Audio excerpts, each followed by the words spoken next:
Good day, everyone. Today we will talk about service learning and community service. These are both important not only in school but also in our community. Service learning means using what we learn in school and applying it in our real life by helping others. Community service, on the other hand, is about volunteering and giving our time to help people without expecting anything in return. In this video presentation, we will share how service learning and community service can build skills, improving character, and bring positive change to the community. We also see how they affect students, schools, and society. So let's begin and understand why service learning and community service are important today. This slide shows that serving others is very important in building strong communities. There are two common ways to do this: service learning and community service. Service learning combines school's lessons with real-life community work, while community services focus more on volunteering and giving time to help others. Both have the same goals, which is to help people, but they are different in their purpose and how they are done. Service learning and community service. Service learning integrates academic learning with hands-on community service, focusing on both community needs and student development. While community service is primarily focused on providing needed assistance to the community.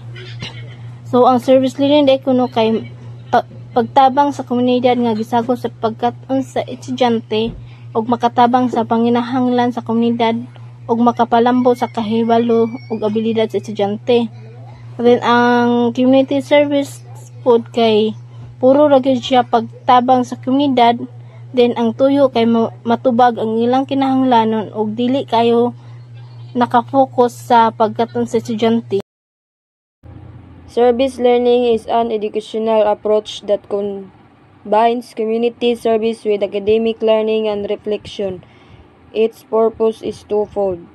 For students, it helps them achieve learning objectives, gain practical experience, and develop skills that go beyond the classroom. For the community, it addresses real societal needs and provides meaningful support. The process is reciprocal, meaning both student and the community benefit. Students contribute to solving community challenge while enhancing their education and personal growth. Key components of service learning. Community service. Students engage in meaningful service projects that directly benefit the community. This involves students participating in service projects that are genuinely helpful and beneficial to the community. The projects address real community needs and provide a valuable service. The goal is for students to make a tangible positive impact on the lives of others. Another example, students might organize a food drive to collect donation for a long food bank, tutor underprivileged children in reading and math, or volunteer at an animal shelter to care for abandoned animals. These activities directly address community needs and provide valuable services. Classroom instruction. Academic content from a course is connected to the community service experience. This refers to the integration of academic content from a course with the community service experience. It means that the theories, concepts, and skills learned in the classroom are directly applied and reinforced throughout real-world situations in the community. This helps students see the relevance of their studies to real-world problems. Example, if a class is studying environmental science, students might participate in a community project where they conduct water quality testing in a local river. The knowledge they gain in a class about water pollution, ecosystem, and scientific methodology will be directly applied to the project, allowing them to understand the practical implication of their academic learning. Reflection. Students reflect on their service activities, thought discussion, writing, and analysis to make connection between their experiences and academic learning. This involves students thoughtfully examining their community service experience. They analyze their action, feelings, and observation throughout discussion, journaling, presentation, or other reflective activities.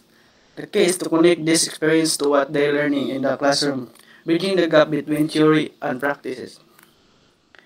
Another example, after volunteering at a senior centers, students might write a journal entry exploring their feelings about aging and the challenging faced by the elderly. They could then connect their reflection to concept they learned in a psychology class about ageism, social isolation, and the importance of community support for older adults.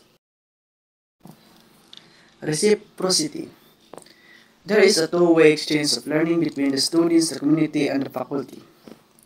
Reciprocity means that community service is not just a one-way street where students help the community. Instead, it's a two-way exchange where everyone involved learns from each other. Students learn from the community experience and perspective. The community benefits from the students' service and skills, and the faculty gain insight to improve their teaching and research. Examples: students working on a community gardening project might learn about traditional farming techniques from local residents. In turn, they share their knowledge of sustainable agriculture. The faculty member overseeing the project learns about the community's specific needs and challenges, which inform their future research and teaching. Benefits of service learning. For students, the first one is enhanced learning. Students gain a deeper understanding of academic subjects by applying them in real-world settings. Skill development.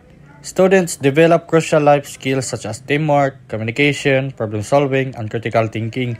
And the third one is civic engagement. Students cultivate a sense of civic responsibility, commitment, and social awareness. And the fourth one is personal growth. Service learning fosters empathy, humility, and confidence in students. And for the community is addressing needs. Communities receive support and benefit from student efforts to address genuine local issues. Positive change. Student projects contribute to positive change and provide needed services. And service learning helps students apply what they learn in real life, build skills like teamwork and problem solving, and grow into more responsible and confident individuals. And for the community is community service learning. It supports communities by meeting real needs and creating positive change through student projects. Community service is a voluntary or mandated activity designed for the welfare of the community. This service does not require payment, but it provides a significant contribution to the development and organization of the environment and the living people in it. And community service is which means giving help or service to the community without expecting payment.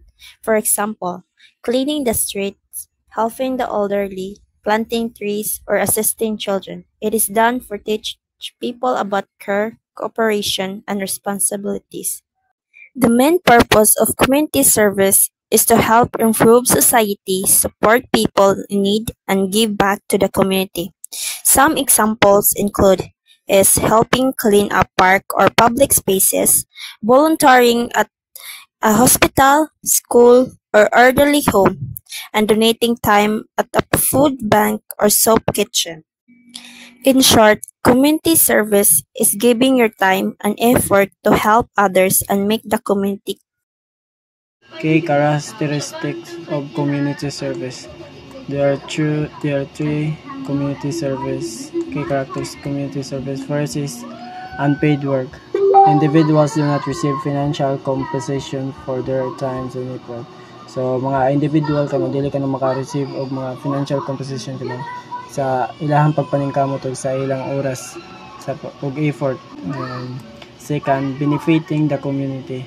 The primary goals is to help others, improve the local area, or address community problems. So mo ni ang pangunahing tumong sa pagtabang sa ubang lugar o kanang improve ang ilahang local area or address community, kanang matabang sila sa mga address nga na mga problema sa mga lugar. Third is voluntary or mandated. So people may choose to participate or they will be required to complete community service as part of a court sentence or school program.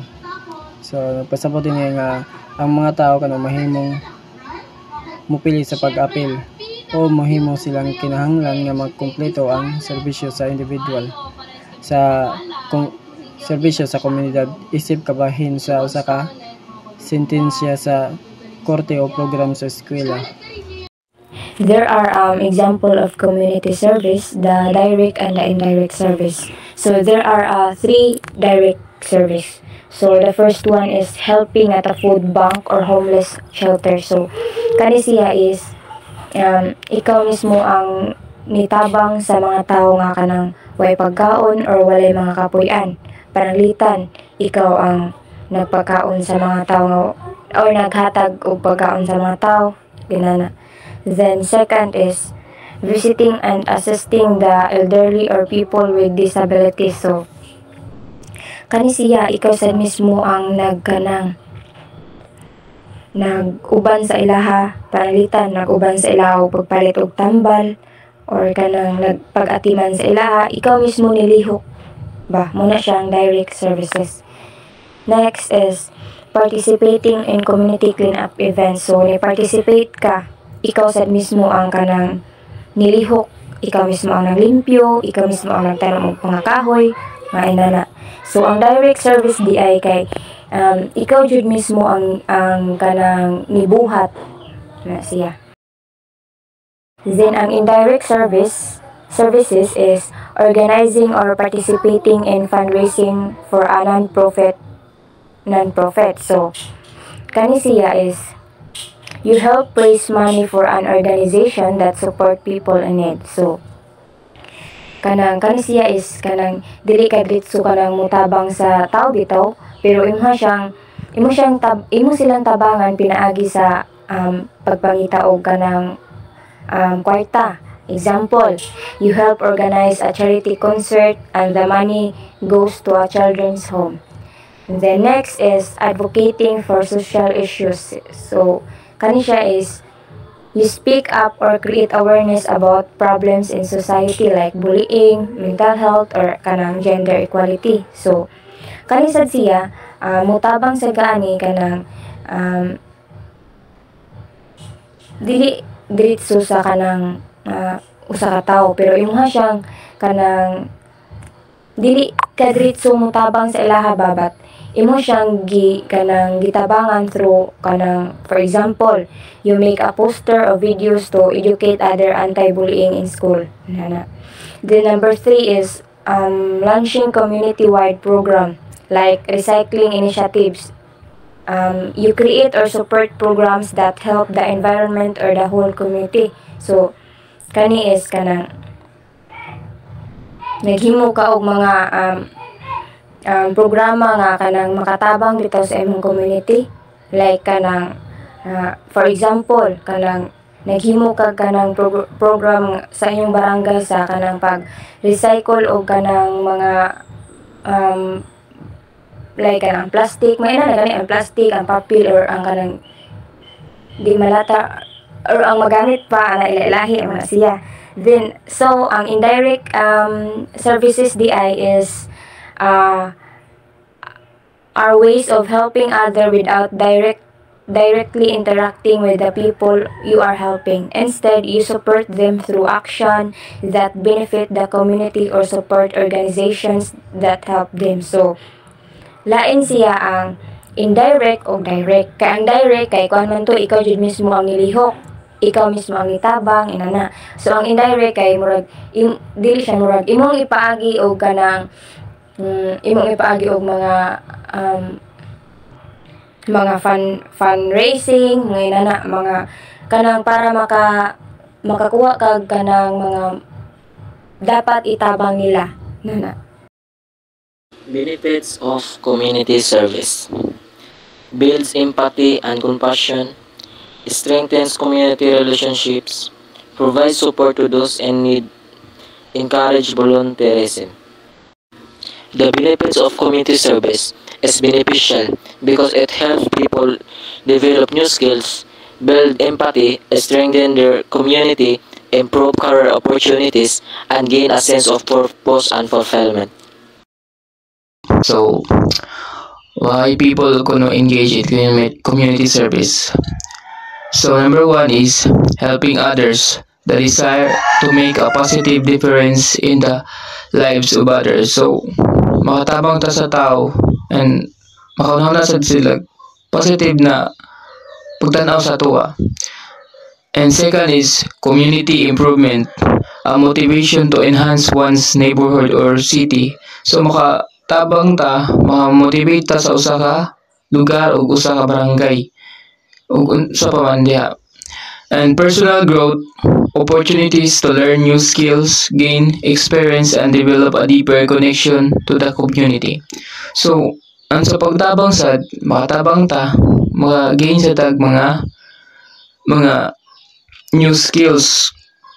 Makatabang ta, maka-gain sa tag mga experience and develop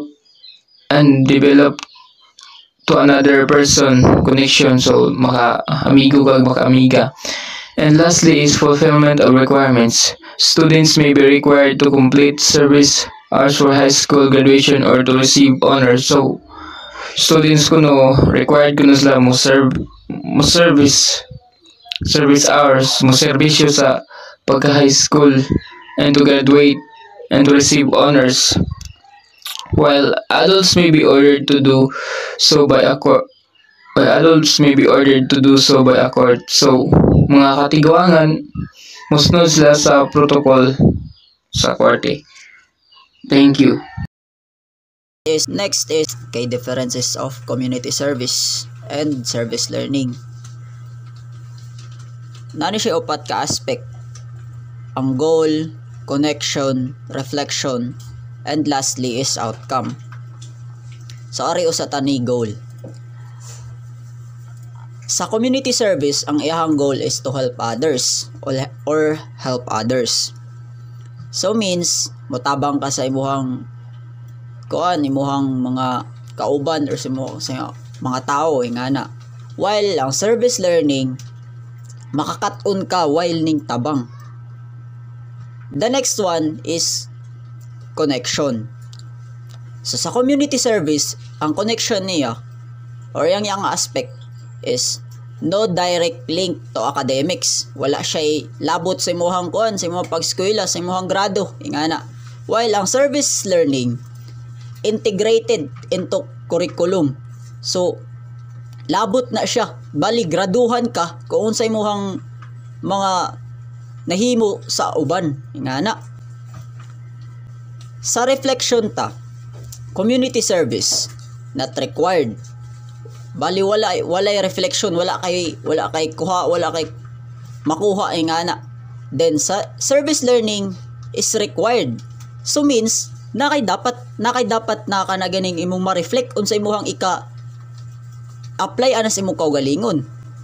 Then lastly, outcome sa community service is community benefit. So ang community, ang imuhang gitabangan maka-benefit na benepisyo ingana. Tapos sa service learning, mutual growth so student and community. So means ana both ang imuhang kaugalingon as a student and ang community nimo gitabangan parehas mong mulambo ingana siya. Ang key differences sa community service and service learning. Why both are important? Both contribute to a better society. Pareho silang nakatulong para mas maganda at umunlad ang society kasi both give positive impact sa community. Community service, immediate help and support. Community service ay direktang pagtulong sa tao or komunidad nagbibigay ng immediate help and support tulad ng relief operations, cleanup drives o feeding programs. Ang service learning, long-term educational and social impact, nagdala og dugay nga kausaban pinaagi sa edukasyon o social nga epekto. In last, together they build stronger, informed, and compassionate communities.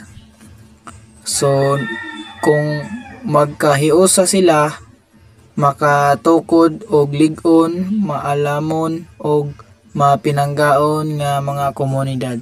So, that's all.